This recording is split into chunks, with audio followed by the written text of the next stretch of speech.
The moment Henry stepped into the hut, the smell of smoke and old wood hit him. Elder Thomas was sitting cross-legged on the mat, his eyes closed as if he'd been expecting him.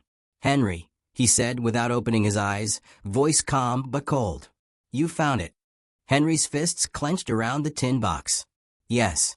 I found the letters. I found the photograph. I found proof that my father didn't die by accident. And I want answers, Elder Thomas. Now." The old man opened his eyes slowly, revealing a gaze sharp enough to slice through steel. "Answers come at a price, boy. Are you ready to pay it?" "I'll pay anything. I need the truth," Henry said. Elder Thomas sighed. "Then listen carefully. Your father, he was no saint, but he was honest. That honesty," his voice cracked, "made enemies. People in this village thought they could control him. They failed. And when he started asking questions, that man you saw in the photo, he decided to silence him." Henry froze. Who did this?" "You're impatient. Too impatient. Start with the night he died. Do you remember?" Henry's throat tightened. He did. The night the village remembered as a tragic accident. The night his father fell near the riverbank. But Henry had always felt there was more. "It wasn't an accident," Henry said, voice trembling. "I've felt it my entire life." Elder Thomas nodded. "Exactly. And the first clue is closer than you think." He reached under his mat and pulled out a small leather pouch. Inside there were 3 items: a silver key, a torn piece of a journal, and a faded map of the village. "This," Elder Thomas said, handing over the key, "opens a chest buried beneath the old granary. Your father left something there before he died. The journal fragment will tell you who was involved."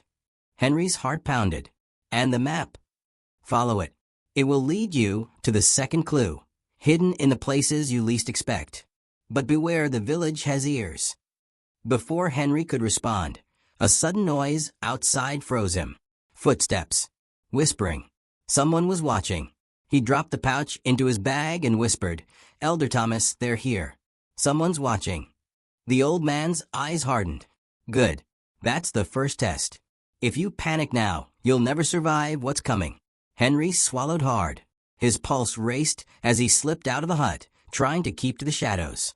He could feel eyes following him, hidden between the trees, between the huts. Every step he took, the tension thickened. By the granary, he crouched and found the loose floorboard Elder Thomas had described. His fingers trembled as he fit the silver key into the ancient lock. It clicked.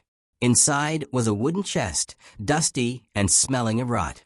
Henry lifted the lid and found documents, photographs, and another letter. He unfolded it carefully. "Henry, if you are reading this, it means I am gone. Trust no one completely.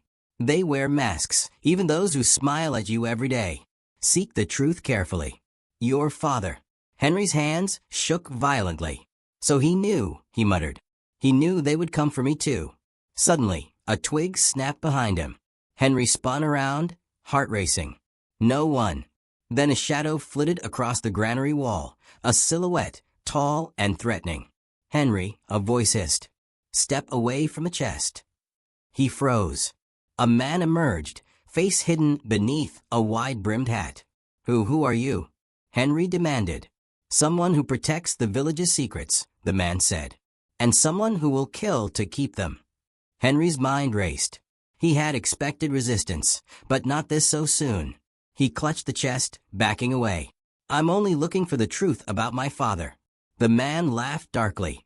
"Truth? Dangerous word. Do you know what happens to those who dig too deep?" Before Henry could react, the man lunged. Henry dodged, chest slamming against the wall. Dust flew. The fight was chaotic, desperate.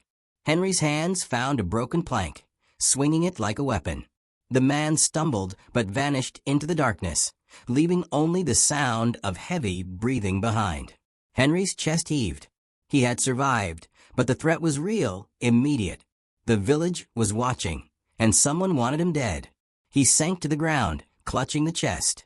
Letters, photographs, and fragments of his father's journal spilled across the dirt. Every item screamed a story, every word a danger. "I can't turn back," Henry whispered to himself. "I can't." Elder Thomas's words echoed. The village has ears. Every step counts. Every choice matters. Henry stood, gripping the chest. Tomorrow I follow the map. Tomorrow I uncover the next clue. The mango tree loomed in the distance, its branches creaking as if whispering secrets. Henry knew the next crisis was waiting. And this time, it wouldn't be a shadow he could dodge. Watch Part 3 to see Henry face the second shocking revelation that changes everything he thought he knew. And if you missed Part 1, go back now to catch the hidden clues that put him in danger.